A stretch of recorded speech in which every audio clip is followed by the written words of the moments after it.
Momentálne fungujú električky v Tatrách ukážkovo. Je jedno, či do Popradu pricestujete smerom z Košíc alebo z Bratislavy. Ak smerujete do Tatier, električka už na vás čaká a vy môžete prestúpiť. Žiadame cestujúcich, aby urýchlene prestupovali do osobného vlaku smer Starý Smokovec a Štrbské Pleso na nástupište Tatranských elektrických železníc.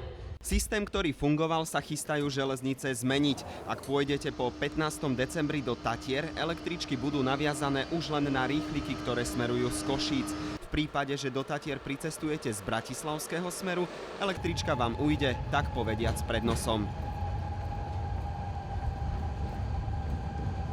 Ministerstvo dopravy to zdôvodňuje prácami na hlavnej trati. Kvôli modernizácii hlavnej trate medzi Bratislavou a Žilinou bolo potrebné posunúť príchody aj odchody rýchlikov v oboch smeroch. Tým pádom sa výrazne zmenili aj príchody bratislavských rýchlikov do Popradu a železničná spoločnosť už k ním nevedela prispôsobiť odchody električiek. V súčasnosti už nie sme schopní zabezpečiť prestupy z obidvoch smerov, proste technicky to nie je možné. Čo teda čaká cestujúcich, ktorí pricestujú zo smeru od Bratislavy? Budú čakať na prípad na Tatranskej elektrickú železnicu dlhšie. V súčasnosti niekoľkominútové čakanie sa natiahnu na takmer hodinu. Pre týchto cestujúcich má železničná spoločnosť ešte jednu alternatívu.